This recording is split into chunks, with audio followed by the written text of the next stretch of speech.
And you also mentioned about so your search pattern. When you're searching on SERP, you're searching for .ch, right? That's very exciting, right? Because I understand the local part and totally able to map it with that.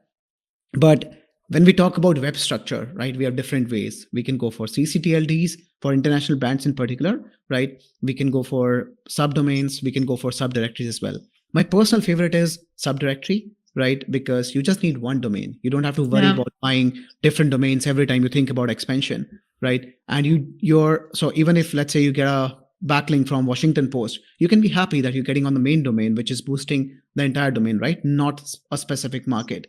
Right. And I know a lot of brands, for example, Omeo as well.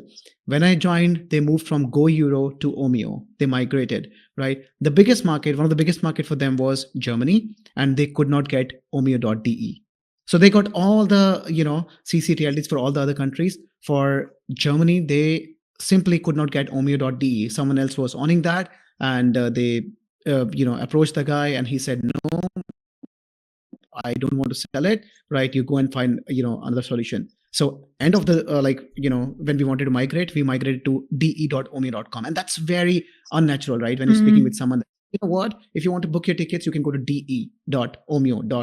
Oh, come on, right? That's not natural. So there are a lot of points when it comes to subdomains, ccTLDs, especially when it comes to expansion and keeping, all the authority in one domain. So for that reason, I love booking.com. Just one domain. Even my granny, if I ask her today, she would say, yes, I know a hotel booking site, that's booking.com, right? So everyone has different preferences. What are your preferences and why? Oh, that's a good one. Should I start? Yes, that's you. Because Dani would only say ccTLDs. No, yeah. I have an opinion on that. That's different.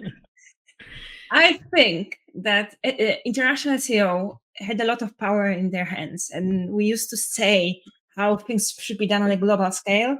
They were informed by SEO, and then they were executed on different platforms in different ways. I think now, every time more and more, international SEO is executing the bigger commercial strategy of a company, and it's adjusting the tools and the strategies to what is wider picture. And I think that's the debate to be had on the branding level. I personally love .coms, but I think there's a type of business that is made to be .com, while there will be markets and types of industries that just benefit so much more from ccTLDs. And definitely not the subdomain girl. I think that's a very 20 years ago kind of solution. It could work. It's a logical structure that had its place in the internet, but I think we're not used to it anymore.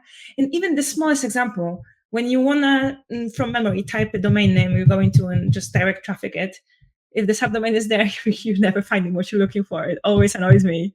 So those brands you just type their name and they show up in your history. They're usually the easiest to remember and kind of associate the users with the domain name.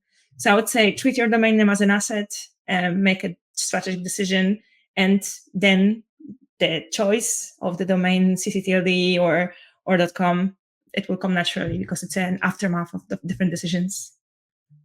Yep, 100%. Yeah, I think as well, it's a really, really strategic decision. And some companies treat it like, yeah, we just make a quick decision, but you really should think about it. I personally prefer subfolders because I think that's the most cleanest structure. But then you come with things with like Switzerland, where you're then not sure, is it really Switzerland or is it just German? Because it's maybe just a German language folder. And so there you really have to think and make a decision. My website, for example, like you see, is a .ch. I bought the .com, but I'm staying on the .ch for the Swiss market. I don't say it's the perfect strategy. I should put more thinking into that. Now I'm going a little bit more international on conferences. I'm actually like, should I get the .com up there as well? I'm not sure. But also, for example, if you look at Germany and Austria, it's completely different because in Austria, where you would think, yeah, maybe we should get a .et as well, we already migrated clients that had both AT and DE and said, like, it doesn't make sense. because they are cannibalizing each other. Because you can with a .de rank in Austria and with a .at in Germany, also when it's a little bit more. I mean, the Germans don't look so closely, so they won't even maybe recognize. But so there, it doesn't make sense. And it's also, if you have like the German version of your website, you also have to think about, do you want to have a localized version for Germany and Austria? Because it will be the same, maybe. There's too little difference. But then the Swiss would be different. So you really need to get strategic about that. And I think it's in Spain, it's also very interesting with Spanish. What are you doing? Do you get one page for the Latin? Do you get .es? I heard some companies or some people see it like, well, you have a .es, so that's like your beginner in the internet because you have a .com normally. So it's really strange how different markets, even if it's the same language, act on what they see, no? Right. Cool. Yeah, absolutely. I think because like we have a lot of brands, and probably when they started these brands, they did not even think about, such expansion. And now they are in like everywhere with so many ccTLDs. And in some cases, they also have strange ccTLDs because they were not able to get the right ones. Right. And the problem, even though like, their head of SEOs, for example, I've spoken with multiple of them, right? They're also convinced that subdirectory structure is the cleanest and they want to go ahead with. However, this entire migration is complicated. It's really complicated. So when they internally even speak about this topic after building a brand like what they are today, right, they never get, support from other stakeholders. Their developers would hate them. They would stop talking to them. And the management would, just say that, hey, get out of here. You can't, handle SEO anymore. So yeah, there are a lot of complications which always, stop you and keep you in the current structure, whatever it is, right? Be it subdomains or ccTLDs or whatnot.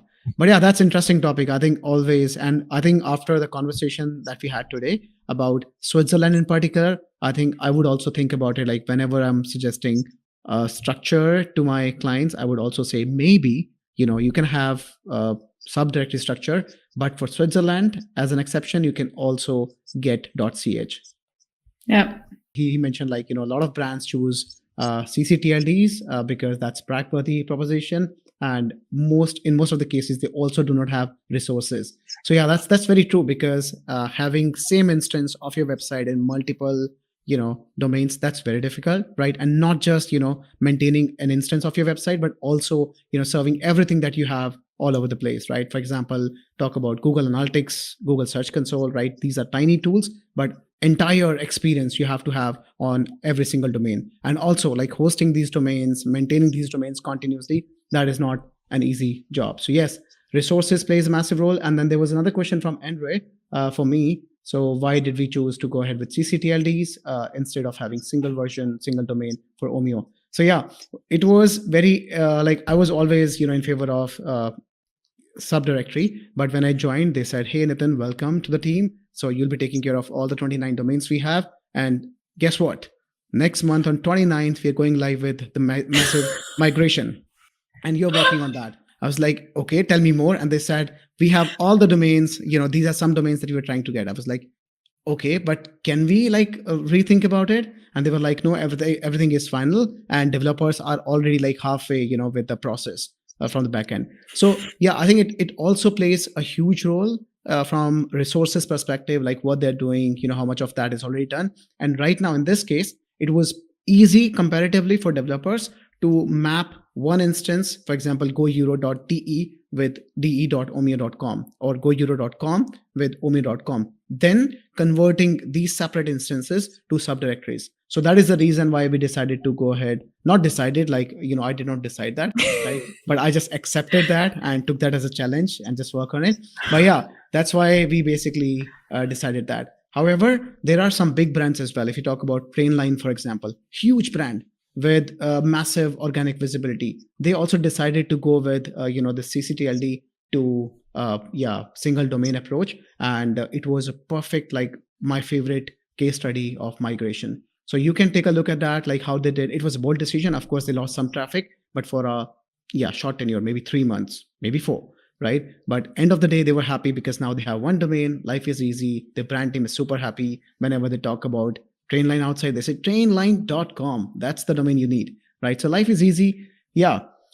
So yeah, this is my answer to you, Andrea. Let me know if you have any follow-up questions on this.